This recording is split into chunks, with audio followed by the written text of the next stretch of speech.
C'est l'apothéose d'un mois consacré à la famille.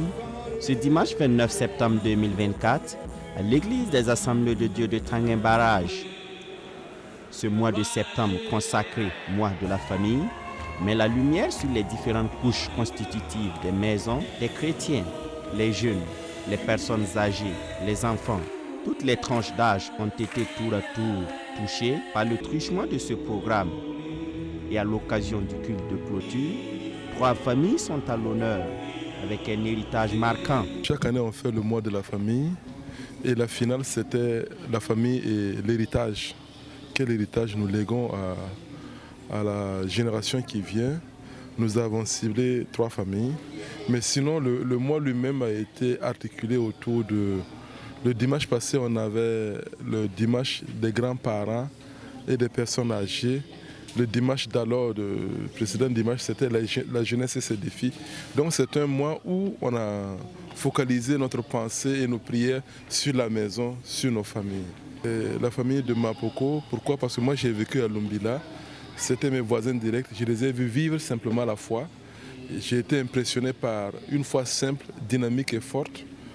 Et chaque fois que j'avais des problèmes, j'allais chez Mapoko, qui priait pour moi et qui m'encourageait, parce que j'étais jeune pasteur à Lumbila. Donc je suis spirituellement son petit enfant. Pour la fête de la famille, c'est la 2e édition que nous organisons cette année, qui est une marque pour laquelle, à la fin des activités du mois de septembre, nous organisons un événement spécial. La particularité, c'est que nous avons voulu marquer cela par ce que nous appelons famille et adoration, qui donne effectivement la courroie de transmission de talents que nous avons reçus au sein de la famille à travers les descendants, les petits-enfants, les arrière-petits-enfants. Et c'est pour cela, cette année, nous avons invité particulièrement les descendants et la famille de Mme Zidouemba, la famille de Mapoko, ou la famille Gwenda et la famille de Rwamba Amidou, qui ont marqué aujourd'hui le clou de cette cérémonie. Les 3 familles à l'honneur, en l'occurrence celle de Mapoko, de Mme Zidouemba et de Amidou Rwamba, sont toutes des familles dont le témoignage et l'héritage ne laissent personne indifférent. Pour les descendants de ces familles, cette initiative sonne comme une reconnaissance pour la vie impactante de ces héros de la foi. C'est avec une grande joie que nous avons même reçu déjà l'invitation et puis on s'est préparé pour cela.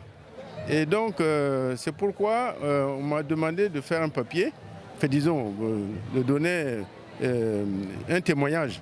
Et c'est ce que j'ai fait pour qu'on sache que la famille a grandi depuis l'année 1921 jusqu'à maintenant. Ça fait quand même longtemps et ça a créé 5 générations. Il y a beaucoup de serviteurs de Dieu, soit comme pasteurs ou alors pour faire d'autres œuvres techniques, telles que la santé ou d'autres secteurs, beaucoup d'autres secteurs d'ailleurs. Donc c'est une joie immense. Une facette de sa vie qui m'a façonné, c'est réellement la manière dont elle est remplie du Saint-Esprit. Et je vous garantis que cette femme, elle n'a pas fait une simple prière sans parler en langue. Beaucoup de gens ne comprennent pas ça. Ils ne savent pas ça. Et moi, particulièrement, j'ai pris ça. Quand moi je rentre le dimanche, réellement, je dis à toute mon église, à Antenneville, ils savent. Je dis, mais pas de requête là, écoutez-la. Présentez vos requêtes à Dieu durant toute la semaine. 3h du matin, 4h, 5h du matin, comme vous voulez. Mais le dimanche, quand on vient, s'il vous plaît, rentrez dans ces parvis avec des actions de grâce. Vraiment, j'étais très content parce que mon mari, là, il est décédé, ça fait 24 ans. Et puis, ils ont organisé des trucs comme ça. Vraiment, je suis très content avec cette manifestation-là. Quand on regarde, il y a beaucoup de musiciens qui ont pris la musique là avec lui. Ici, au Burkina, là, il n'y avait pas de musiciens comme ça.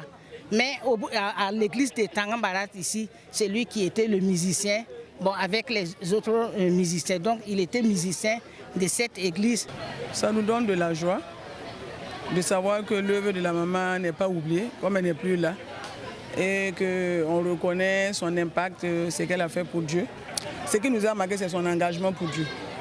Parce que toute sa vie était occupée, c'est Dieu qui était au centre. Donc on ne peut pas parler de Mme Zidouemba sans parler de Dieu. Parce qu'elle ne vivait, elle ne dormait, elle ne mangeait, elle ne pensait que Dieu. Sa consécration qui était totale. le prédicateur du jour, qui n'est autre qu'un petit-fils de Mapoko, et par ailleurs ancien président du Conseil général de l'Église des Assemblées de Dieu du Burkina, a rappelé l'importance pour le chrétien de croire au dessein de Dieu pour sa vie.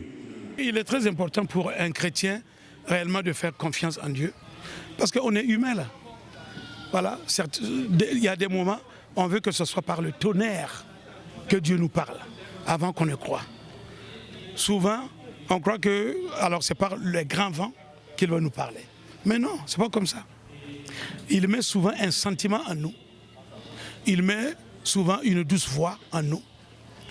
Et si on ne fait pas attention en tant qu'humain, eh bien, on dit non, ça c'est pas Dieu. C'est moi qui parle, c'est moi qui pense. Dieu, il vient vers nous d'une manière dont il faut écouter pour le comprendre. Il faut bien regarder pour le voir. Il faut bien se donner, ouvrir son cœur pour qu'il rentre. Et il faut avoir surtout la foi pour faire les premiers pas et le voir en action. Après cette série d'activités, c'est un bilan positif que les organisateurs dressent de cette édition.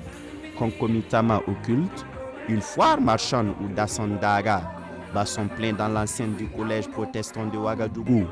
Une occasion de se délecter de plusieurs mets toute la journée, avant bien sûr le rendez-vous de 2025.